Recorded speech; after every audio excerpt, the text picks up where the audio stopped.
Hello বন্ধুরা, welcome back to my channel. আজকে আবার একটা বিয়েবাড়ির খাওয়া দাওয়া নিয়ে চলে এসেছি। তো প্রথমেই ছিল chicken cutlet, kasundi salad. Kasundi দিয়ে স্যালাড দিয়ে দারুণ লাগছিলো খেতে।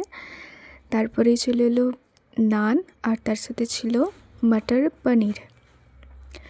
নানটা কী পরিমাণে সফট হয়েছিল তোমরাই দেখো। আমি পনির খাই না, তাই জুসটা দিয়েই খাচ্ছিলাম, দারুণ লাগছিলো। তারপরেই চলে এলো ফ্রাইড রাইস আর চিলি চিকেন। আজকে সস স্টাফার রাইস দিয়ে চিলি চিকেনটা দারুণ লাগছিলো খেতে। আমি আরও একবার নিয়েছিলাম চিলি চিকেন, খুব ভালো লাগছিলো। দেখো চিকেনটা খালি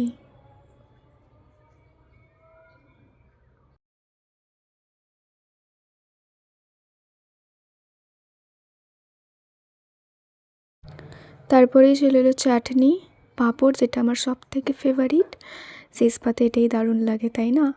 তারপরে ছিল লট চমচম, সন্দেশ, আইসক্রিম, পান মশলা। যারা নতুন এসছো তারা চ্যানেলটাকে একটু সাবস্ক্রাইব করে দিও, সাপোর্ট করে দিও, লাইক করে দিও, একটু কমেন্ট করো, শেয়ার করে দিও। Thank you watching my video. So tata.